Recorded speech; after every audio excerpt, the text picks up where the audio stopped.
দায়িত্ব তোমাকে নিতে হবে না, তুমি শুধু আমার কুমারী নামটা ঘুচিয়ে দাও। দেখো রমা, আমার সংসারের যে অবস্থা, আমি কথা দিচ্ছি স্ত্রীর দাবি নিয়ে তোমার বাড়িতে আমি কোনোদিনই যাব না। তুমি ভাবতে পারো কি অবস্থায় পড়লে একটা কুমারী মেয়ে লজ্জা ঘেন্নার মাথা খেয়ে বলতে পারে আমাকে তুমি বিয়ে করো।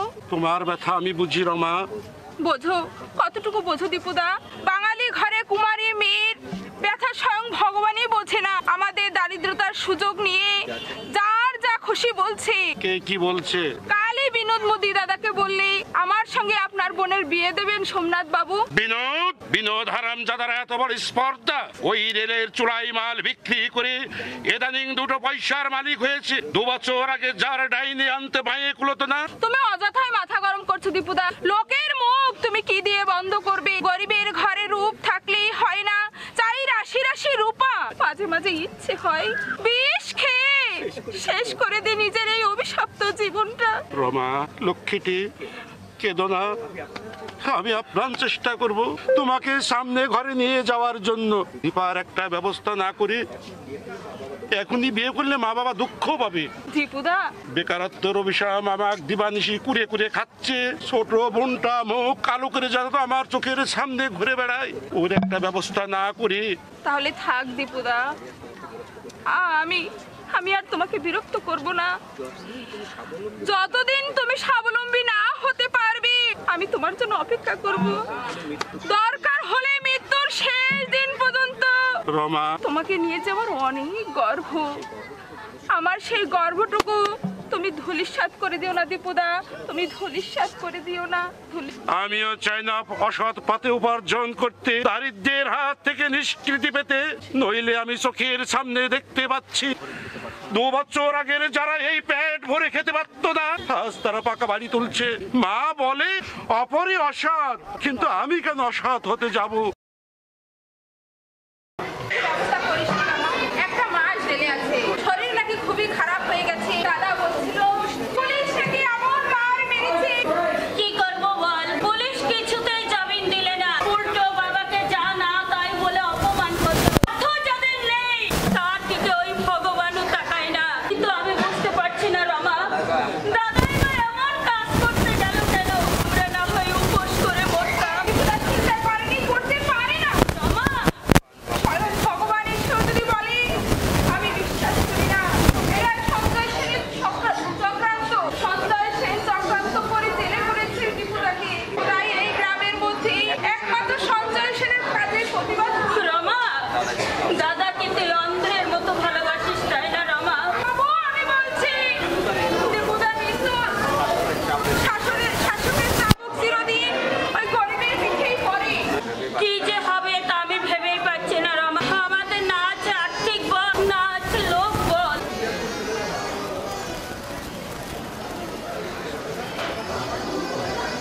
এই 100 টাকা লাভ দীপা, যদি ওর জামিনের ব্যবস্থা করতে পারি। এই টাকাতে কোথায় পেলি রমা? কাল মন্টুদার সঙ্গে শহরে গিয়েছিলাম একটা রক্ত বিক্রি করে। রমা, তুই দাদার জন্য রক্ত বিক্রি করেছিস? রক্ত কেন ভাই? যদি পারতাম ওর জন্য আমার এই হৃৎপিণ্ডটা আমি উপড়ে দিতাম। রমা, তা তো সম্ভব নয়। ও যে আমার কি কতখানি তা আমি ভাষাতেও বোঝাতে পারবো না। কিন্তু ঘরে বিবাহ তো কেমন? তোরা ওকে বুঝতে পারবি না ভাই।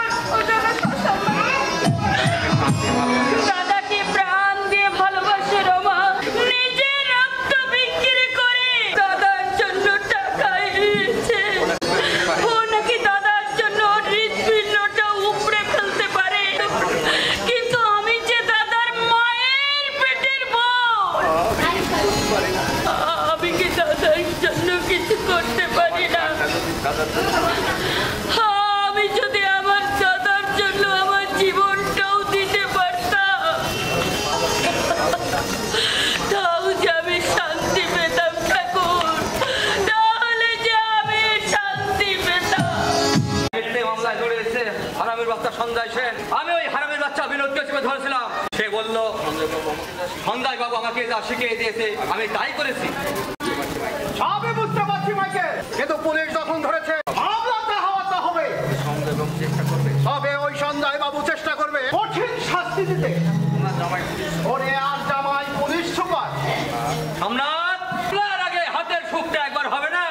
তোরা শুধু বুদবুদ করে বলবি, আমার ওসব ভয় ডর নেই। মাসিমার হুকুম পেলে আজই রাস্তার মাঝে বেটাকে ধুলাই দেবো।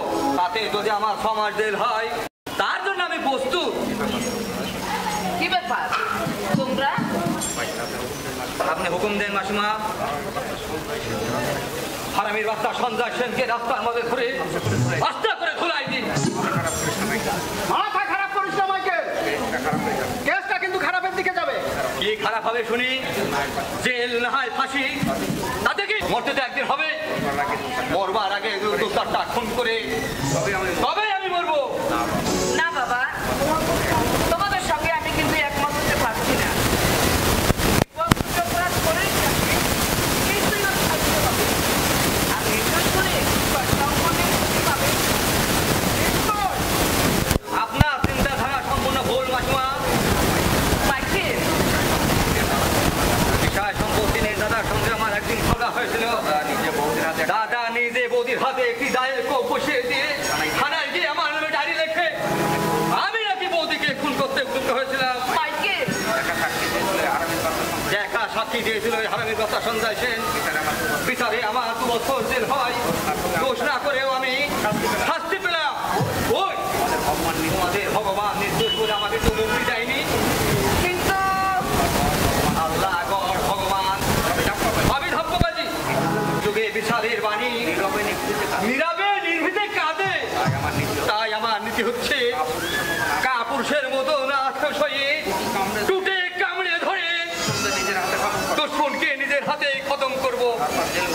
তারপরে জেল ফাঁসি যা হয় হোক। ওর কথায় কিছু মনে করবেন না মাসিমা, ছেলেটা বরাবরই উগ্রপন্থীকে। মামলার কি হবে জানেন একমাত্র ভগবান। টাকা পয়সা খরচ করতে পারলে হয়তো দীপক মুক্তি পেত, কিন্তু আপনি আপনার দারোগা বাবুর কাছে গিয়ে বলুন না মাসিমা। না না সোমনাথ, সেটা হবে আমার মৃত্যুর সময়। সঞ্জয় সেনের অতীত ইতিহাস তোমরা জানো না। তার মনে এখন উনি তোমার মেষ মশাইকে বিপদে চালিত করে কি বলছেন সঞ্জয় বাবু? আমাকে মার্জনা করুন বাবা। চোখের মাথায় আমি কথাগুলো বলে ফেলেছি। দোষ তোমার মেসমশার, সঞ্জয় সেনের নয়। এই সঙ্গে তাহলে এরা আগে থাকতেই চিনতেন। সঞ্জয় সেনকে আমি দীর্ঘদিন আগে থেকে চিনি। লোকটা শয়তানের শিরোমণি। আমাকে নরকে নামিয়ে দিয়ে সে নিজে আখের গুছিয়ে নিয়ে ওই মন্ত্রীপুর থেকে পালিয়ে গেছে। এখন শিবনাথ বাবু যা বলেছেন আর বলবেন না, শুনলে লোকে আপনার মুখে ওই থুতু দেবে, বলবে আপনি একটা ওই গদ্ধ পাগল। আপনি বিশ্বাস করুন নন্দী মশাই, চিরদিন আমি ভিখারি ছিলাম না। হয়তো ছিলেন না, কিন্তু এখন এইসব কথা বললে লোকে কি বিশ্বাস করবে? আপনাকে যে আমি কি বলে বোঝাবো? আমি দিন ভিখারি নয়, জেলার পুলিশ সুপার। না মানে নিজে সঙ্গী, ওর সঙ্গে আমার ঘনিষ্ঠ সম্পর্ক। কল্যাণ আমার ও শালির ছেলে, ওই সেই শালির ছেলে অফিসারের কাছে গিয়ে বললেই পারতেন, দীপকের মুক্তির ব্যবস্থাটা করে দিত। এটা যে আমার পক্ষে সম্ভব নয় নন্দী মশাই। এর উত্তর আমি দেব না, দেওয়ার সম্ভব নয়। সময় সময় এমন ঘটনা ঘটে সাতকড়ি বাবু, যার উত্তর দিতে গেলে যাই মাথাটা পর্যন্ত আপনার ওই গোপনীয় কথা আমি শুনতে চাই না। এখন আমি ওই আপনার জন্য কি করতে পারি তাই বলুন। সঞ্জয় বাবু আপনার বন্ধু, তাকে বলে দয়া করে দীপুর মুক্তির ব্যবস্থা করে দিন। এই কিন্তু একটা নির্দোষ ছেলে লাইফটা বরবাদ হয়ে যাবে, তো আপনারা নিশ্চয় চান না নন্দী মশাই। আমি হাত জোর করে আপনার কাছে কি করছি, ওর মায়ের মানসিকতা অবস্থা ঠিকও আপনি বুঝতে পারছেন না। আপনাদের ওই মনোবেদনা আমি নিশ্চয়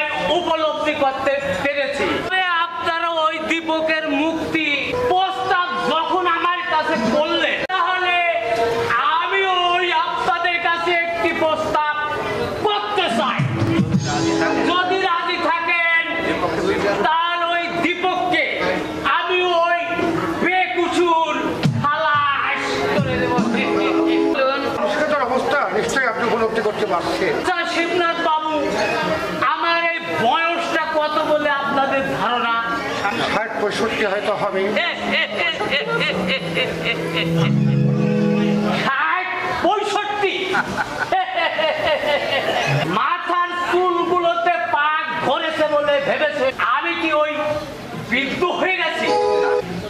এই মাসে আমি ওই 45-এ পা দিলাম।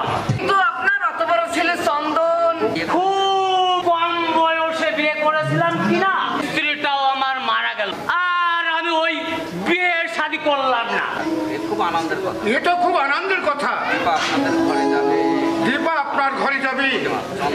চন্দনের সম্মতি আছে আমি শুনেছি। না, চন্দনের কথার বিয়ে আপাতত আমি ভাবছি না। তবে এই বিয়েটা মানে আমি নিজেই করবো। কি বললেন? কি বললেন? বৃদ্ধ বয়সে বিয়ে করবেন? তাও আবার মেয়ের বয়সে মেয়ের সঙ্গে? আপনি কি মানুষ? কি শুনাবেন? কি শুনাবেন আপনি? আপনি যদি মানুষ হতেন তাহলে এমন জঘন্য প্রস্তাব আপনি মুখে আনতে পারতেন না। আমার ছেলে পথে মরু, তবু দীপার জীবনটাকে আমি দুঃখের সাগরে আমি বাঁচিয়ে দিতে পারবো না। আমার যদি সাবেক দিন থাকতো, মুখে নয়, আমি চুপুর মাধ্যমে এর উত্তর আমি তোমাকে জুতোর মাধ্যমে। মুখ সামলে কথা বলবেন মশাই। যাও, বেরিয়ে যাই তো। যাচ্ছি, কিন্তু এই অপমানের কথা কিন্তু আমি ভুলবো না। কাল সকালেই বাড়ি ছেড়ে চলে যাবে। যাবার আগে বাড়ি ভাড়াটাই পাই টু পাই মিটিয়ে দিয়ে দাঁড়ান নন্দীমশাই, দীপা আপনার প্রস্তাবে আমি রাজি আছি। হ্যাঁ,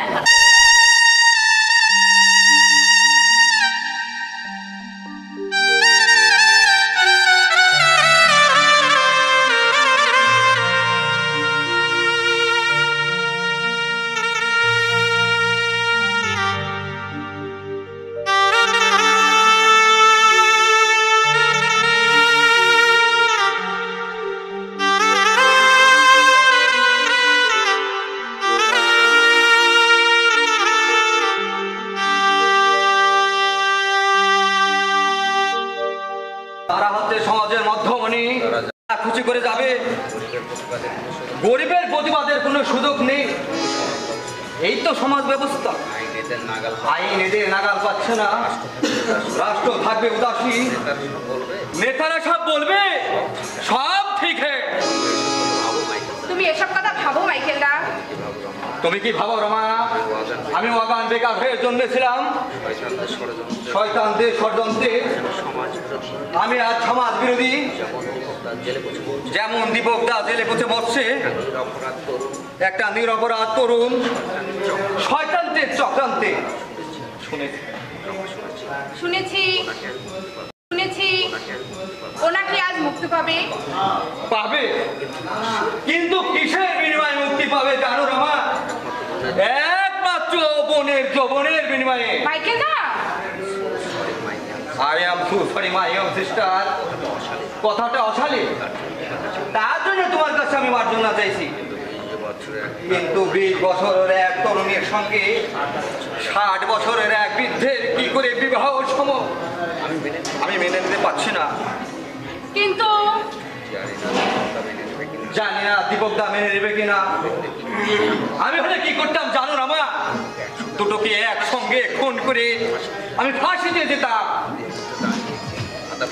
আদালতে দাঁড়িয়ে তারও সরে চিৎকার করে বলতাম, ধর্মমতা খুন আমি করেছি। কিন্তু কেন করেছি জানো? তা একবার অনুসন্ধান করে দেখো। মাইকেলদা, জানি আমার কথা কেউ কর্ণপাত করবে না, কিন্তু রমা আমি এই সমাজটাকে যতই দেখছি তত স্থায়ুতন্ত্র মতো উত্তেজিত হয়ে উঠছে। ইচ্ছে হচ্ছে এই মানধরটা আমাদের খুনধারা সমাজটাকে ভেঙে গুড়িয়ে দিই। মাইকেলদা ঠিকই বলেছে, এর নাম বিয়ে নয়, এর নাম ব্যভিচার।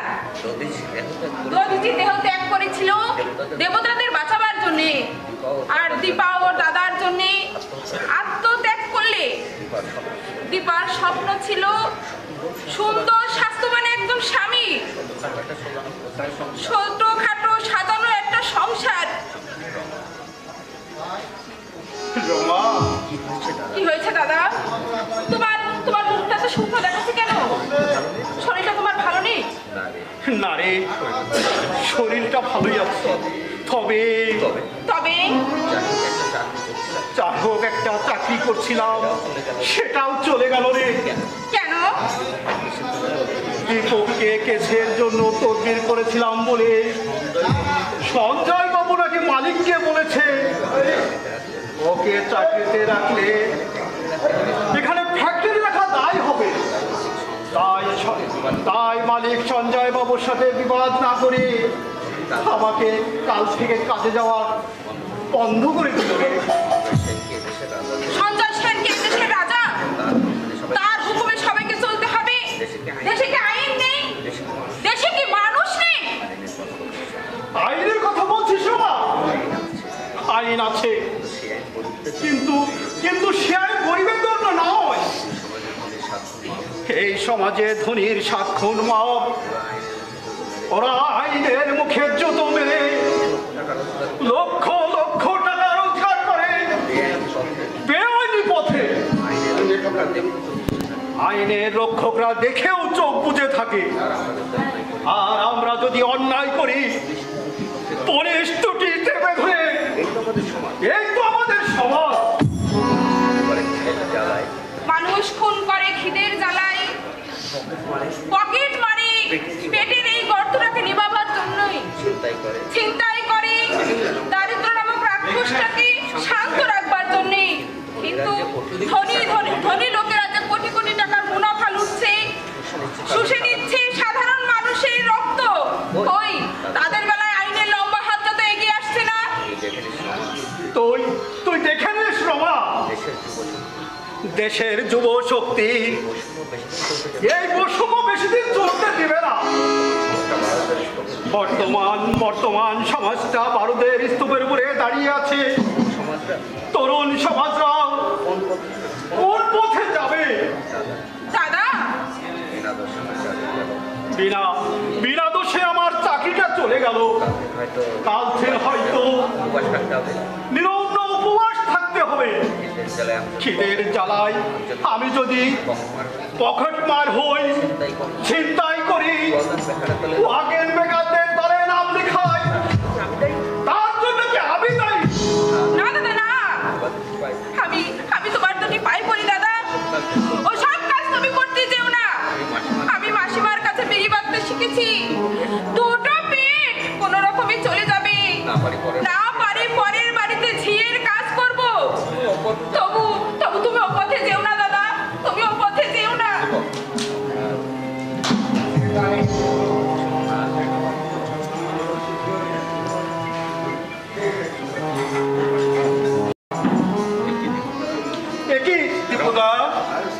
একই দীপুদা,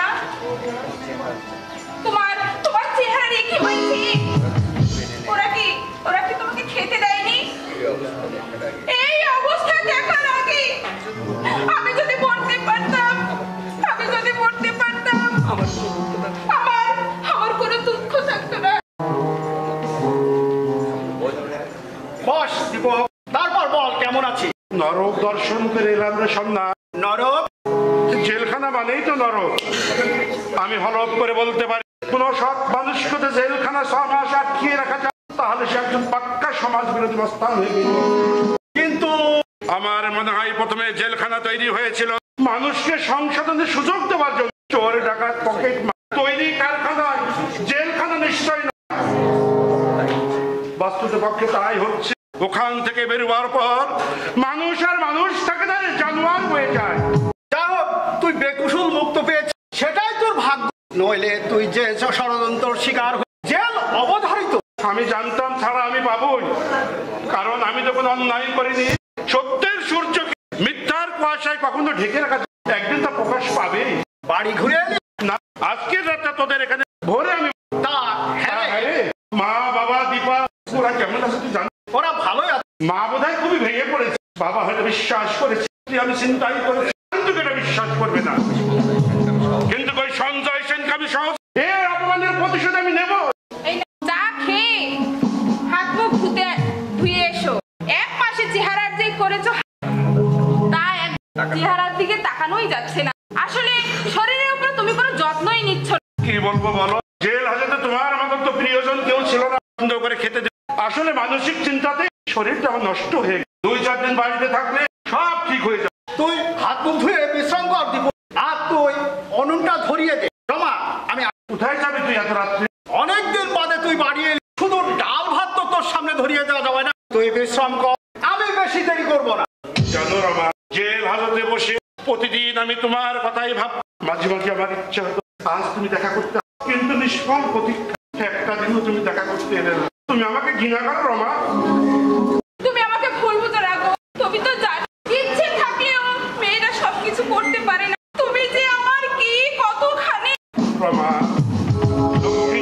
মাস আমি পেট ভরে খাই, রাতে ঘুমাইনি, শুধু অঝরে কেঁদে আর ভগবানের কাছে 2 হাত ভরে প্রার্থনা করেছি, ওকে সম্মানে মুক্ত করো ঠাকুর, ওকে তুমি সসম্মানে মুক্ত করো। রমা, লক্ষ্মীটি কেঁদো না। এবার আমরা নতুন করে জীবন আরম্ভ করব। আমি মনে মনে ঠিক করে ফেলেছি, চন্দনের সঙ্গে দীপার বিয়েটা হয়ে গেলে তোমাকে আমি বিয়ে করে বাড়ি নিয়ে যাব। সোমনাথ, বাড়িতে আসো সোমনাথ।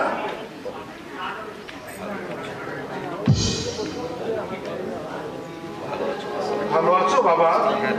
হ্যাঁ, তুই কখন এলি? এই তো একটু আগে। বাড়িতে গেলি না কেন? তোর মা কান্নাকাটি করছে, আর এদিকের খবর তো তুই সবই শুনেছিস।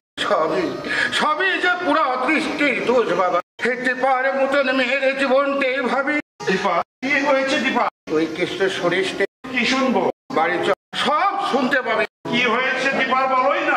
চলো। না, আমি জানতে চাই দীপার কি হয়েছে। দীপাকে বিষ খেয়ে আত্মহত্যা করেছে? না, ওই না। তাহলে কোন ছেলের সঙ্গে সে পালিয়ে গেছে? তুমি ভেতরে চলো তো। কি হয়েছে তা পরে শুনবে। এসো, এত উতলা হলে হবে? এসো না। তুমি এসো। আমি এখন জানতে চাই। বাবা, বাবা তুমি চুপ করে থেকো না। পরও কি হয়েছে? তুমি আমাকে খুব কঠোর মধ্যে রেখো না বাবা। আমার বুকের মধ্যে জ্বর হয়েছে। দয়া করে বাবা, বাবা, বাবা কি হয়েছে দীপা? অযথাই তুমি হাত করে নন্দী দীপাকে সে বিয়ে করে বাবা।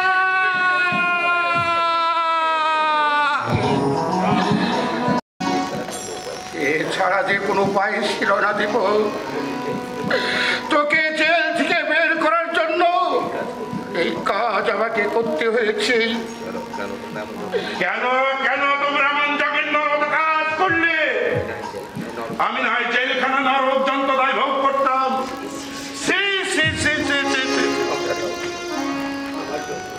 আমার জন্য একটা কচি বিয়ের আশা আকাঙ্ক্ষা, জীবনের স্বপ্ন এইভাবে তোমরা দুপায়ে হারিয়েছিলে।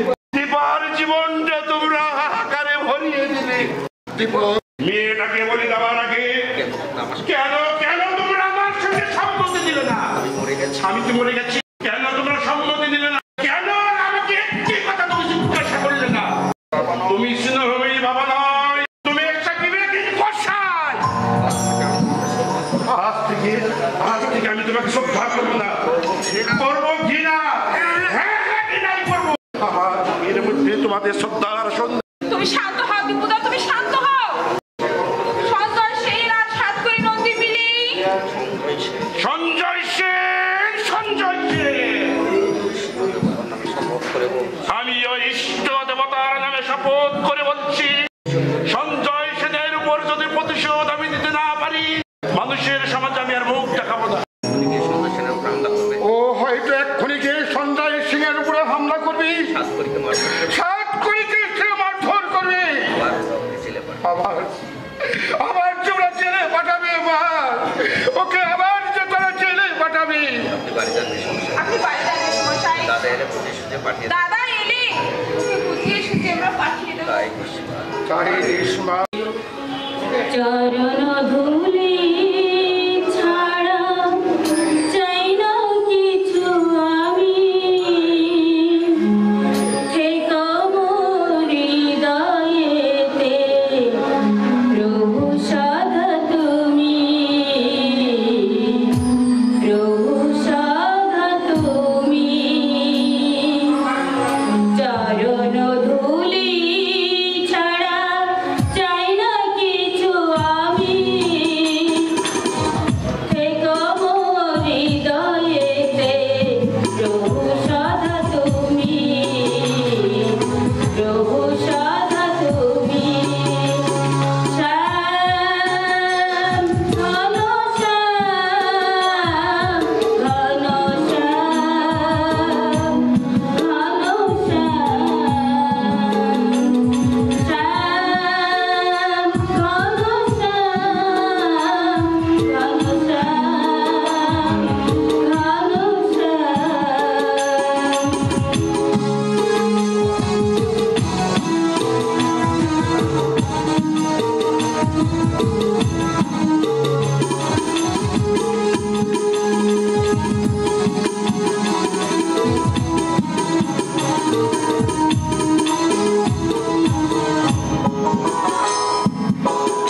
করুণা সাগর তুমি, ও করুণাময়ী, তোমার কৃপা শুধু চাই যে কৃপাময়ী।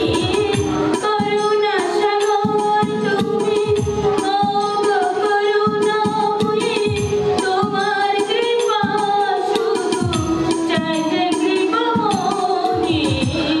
সকল সাধের মাঝে তোমাকে যে জপি, সকল সাধের মাঝে তোমাকে যে নামি, থেকো মোর হৃদয়েতে প্রভু সদা তুমি, প্রভু সদা তুমি। চরণ ধুলি ছাড়া চাই না কিছু আমি, চরণ ধুলি ছাড়া চাই না কিছু আমি, থেকো মোর হৃদয়েতে প্রভু সদা তুমি, প্রভু সদা তুমি। শ্যাম ঘন শ্যাম, ঘন শ্যাম, ঘন শ্যাম, শ্যাম ও শ্যাম, শ্যাম ঘন শ্যাম। এই গানের অর্থটা আমায় বুঝিয়ে বলতে হবে নতুন বউ। বলো কেন গাইছো এই বিরহের গান? আমি কি শালি ওই ঘাসে মুখ দিয়ে চলি? নষ্টামি আমি বুঝি না মনে করেছো? শালা যখনই দেখি চোখে খেজুর গাছের মতন খাড়া হয়। বলতে হবে তোমাকে আজকে কি দুঃখে তোমাকে আমি আমার বাড়িতে রেখেছি। কেন কেন কান্নাকাটি করা হচ্ছে আমি জানতে চাই। তুমি অযথাই মাথা গরম করছো গো। আমি তো তোমার কাছে কোনো অভিযোগ করিনি। তুমি যদি দয়া করে আমাকে বিয়ে না করতে, আমার দাদা জেল ছিল অবধারিত। তোমার এই মুহূর্তের কথা আমি কোনোদিনই ভুলবো না গো, কোনোদিনই ভুলবো না। সেই কৃতজ্ঞতাবোধ আছে তোমাদের? তোমার ভাইকে ছাড়িয়ে এনে আমি ওই গু খেয়েছি।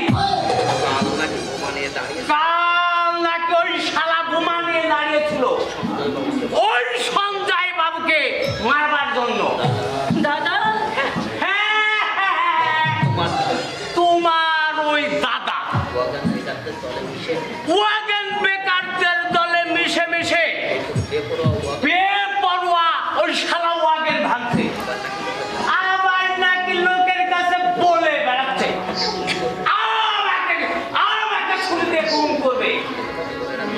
আমি তোমাকে বলে রাখছি নতুন বউ, আমার ওই পিছনে লাগতে গেলে শালার বাপের নাম আমি খগেন করে ছেড়ে দেবো। হ্যাঁ, আমার নাম ওই 7 কোটি নন্দী, যার ওই ইয়েতে লাগি তাকে আমি ওই ইয়ে করে ছেড়ে দিই। দাদা দাদা সেই ওই নোংরা কাজে নেমে পড়লো, কিন্তু দাদা তো এরকম ছিল না। তুমি দয়া করে দাদাকে একটি বার আমার কাছে আনতে পারবে? আমি তাকে বুঝিয়ে বলবো, যার মাথার উপরে বৃদ্ধ মা বাবা, সে কি করে মৃত্যুর সঙ্গে পাঞ্জা লড়ছে। নতুন বউ দাদার পায়ে ধরে আমি বলবো, কার উপর অভিমান করে তুই এই মৃত্যুর মুখে ঝাঁপ দিচ্ছিস? দাদা, তুই কি মানুষ হবি না? কেঁদো না, কেঁদো না নতুন বউ, কেঁদো না। আমি সারা কথা দিচ্ছি, যত টাকা লাগে তোমার ভাইকে আমি ছাড়িয়ে আনবো। একটা দোকান টোকান করে ওই ব্যবসা করবে। আমি যে তোমায় কত ভালোবাসি সে তুমি বুঝবে না। ইচ্ছে হয় তোমাকে ওই ইয়ের মধ্যে আমি হেঁটে পড়িয়ে রাখি।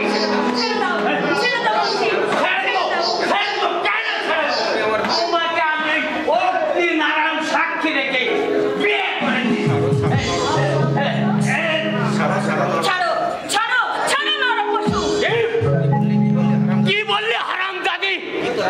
স্বামীকে তুই নরপশু বললি?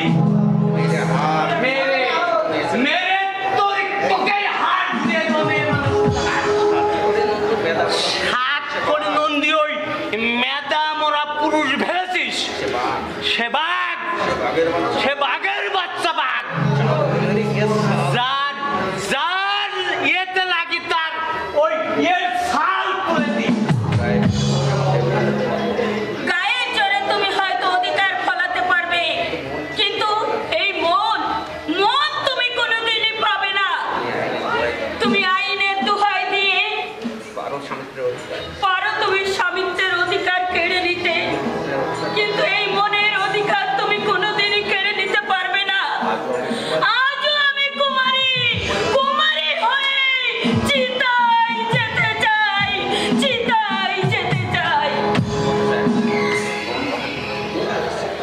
কু খেয়েছি ওই শালীর হারামজাদি মেয়ে মানুষকে বিয়ে করে আমি গু খেয়েছি। এই ঘাবলা এই গু খেয়েছি, গু খেয়েছি। ওই হারামজাদি ছোট লোকের মেয়েকে বিয়ে করে আমি এই গু খেয়েছি। আরে কি হলো নন্দী মশাই, মাথায় হাত দিয়ে বসে আছেন কেন? বাবু আপনাকে এক্ষুনি ডেকে পাঠিয়েছে। যেতে পারবো না। ও নতুন বউকে ছেড়ে যাইতে মন চাইছে না বুঝি? করে হেসো না বিনোদ, মাথাটা আমার গরম আছে। ওই শালী ছোট লোকের মেয়েকে বিয়ে করে আমি ওই হাবলা গু খেয়েছি। কি ব্যাপার নন্দী মশাই? মনে হচ্ছে আপনি বিয়ে করে সুখ পাননি। সুখ ওই একেবারে তেলের মতন গড়িয়ে পড়ছে। জীবনটা শালা আমার ওই দুর্বিষহ পড়েছে। মনে হচ্ছে আপনি তো বিনোদ। তুমি যাও তো বিনোদ, এখন আমার অনেক কাজ আছে। এখন আমার অনেক কাজ আছে। আচ্ছা আমি যাচ্ছি। আচ্ছা আমি যাচ্ছি, কথাটা মনে থাকে তো। পূর্ণ যৌবন ফিরে পাবো, পূর্ণ যৌবন ফিরে পাবো কাল সকালে ওগুলো খেয়ে। কাল সকালে ওগুলো খেয়ে। নমস্কার বন্ধু মশাই। নমস্কার। নমস্কার। খুব চিন্তা এই খুব চিন্তিত বলে মনে হচ্ছে। এই নতুন বিয়ে করলেন, এই আনন্দের মিষ্টি কোথায়? বিয়ে করে আমার খেতে পারা যাচ্ছে মশাই।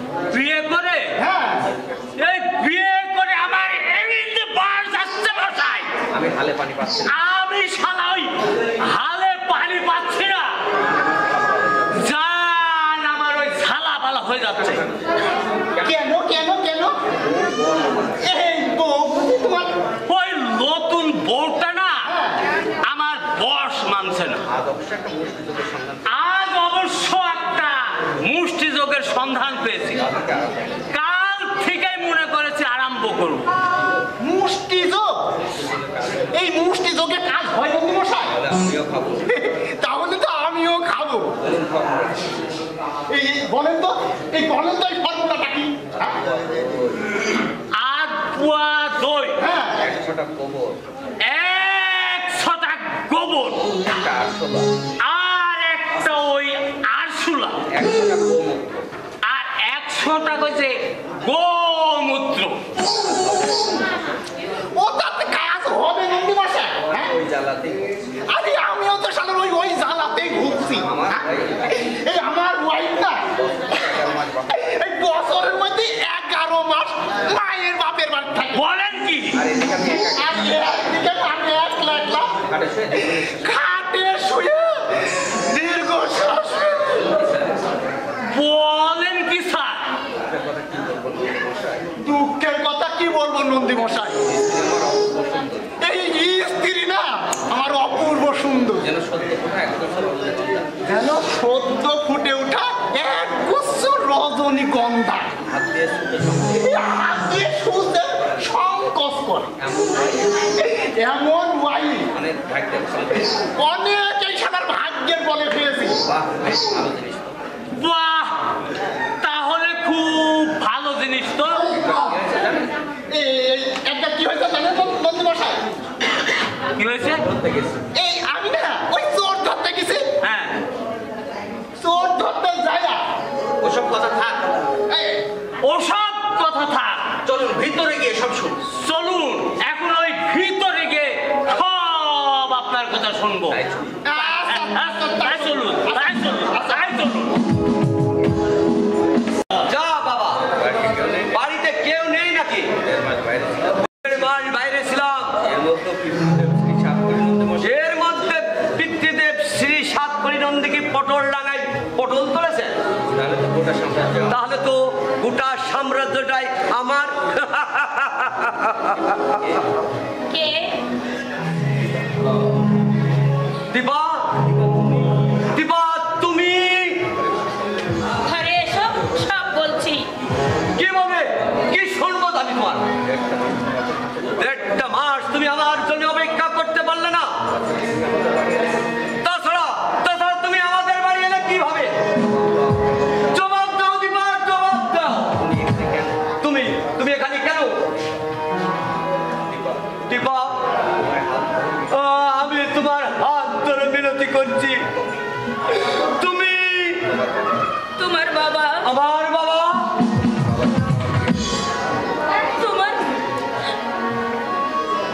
তোমার বাবার সঙ্গে আমার বিয়ে হয়েছে।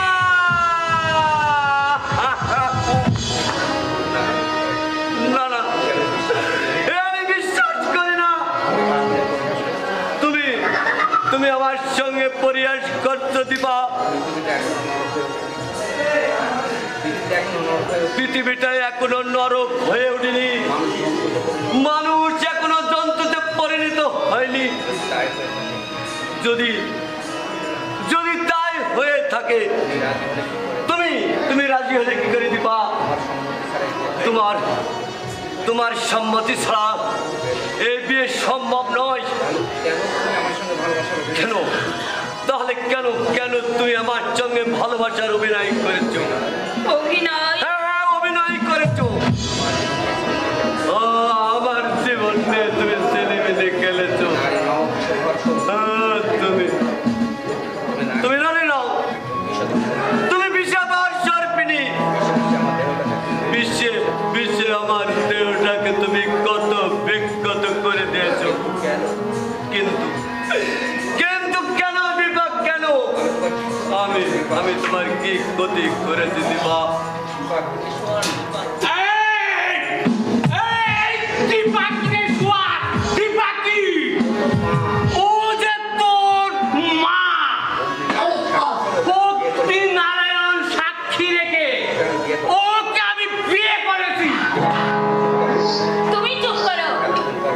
এতদিন পর ছেলেটা বাড়িতে এসেছে, আর এসেই আরম্ভ করলে জানা কয়।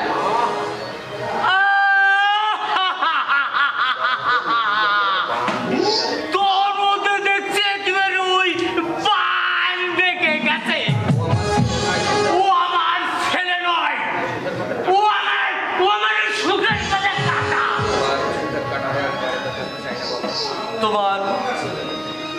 তোমার সুখের কাটা হয়ে আমি এই বাড়িতে থাকতে চাই না বাবা।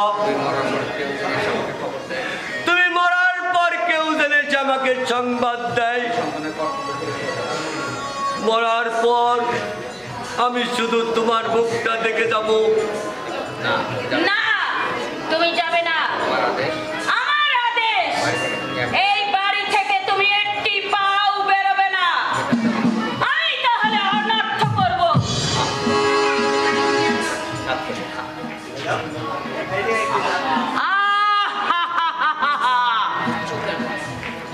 ঠেকাচ্ছ কেন?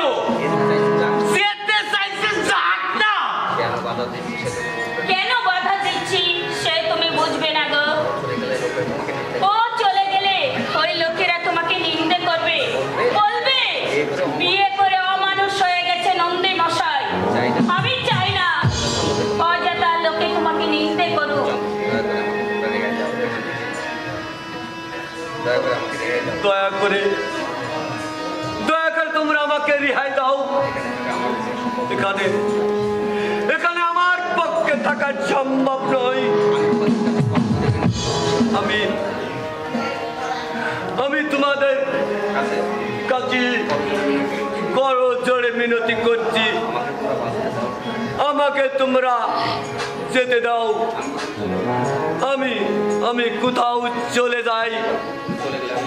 তুমি চলে গেলে আমি বিষ খেয়ে আত্মহত্যা করব, আর মরবার আগে পুলিশের কাছে এমন স্টেটমেন্ট দিয়ে যাব যে আমার মৃত্যুর জন্য তোমরা দুজনেই দায়ী। হ্যাঁ, তুমি আর তোমার বাবা। কি বলছো তুমি? তোমাদের বাপ ছেলেকে আমি সহজে ছেড়ে দেব না। তিলে তিলে যেভাবে তোমরা আমাকে দগ্ধ করেছো, আমিও তোমাদের সেইভাবে জেলে পচিয়ে মারবো। কথাটা মনে রাখলে আমি খুশি হব। ওরে বাবা, দেখি ডাইনির পাল্লায় পড়লাম রে বাবা। কি ডাইনির পাল্লায় পড়লাম রে বাবা। ওকে বিয়ে করে আমি ওই হাপলা গু খেয়েছি। যা হওয়ার হয়ে গেছে বাবা। কারোর বিরুদ্ধে আমার কোনো অভিযোগ নেই বাবা। সামনাসামনি ওকে মা ডাকা আমার পক্ষে সম্ভব নয়। তবে ন্যায় তো ধর্ম তো, ওকে আমি মা বলে স্বীকার করলাম।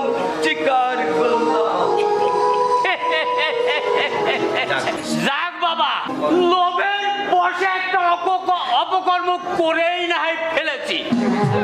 ভেবেছিলাম তবে ন্যায় তো ধর্ম তো, ওকে আমি মা বলে স্বীকার করলাম।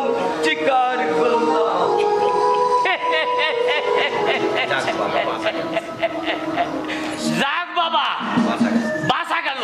লোভের বসে একটা অপকর্ম করেই না হয় ফেলেছি। ভেবেছিলাম ওই বেটা এলে একটা হিজ্জতি করবে। ঠাকুর ঠাকুর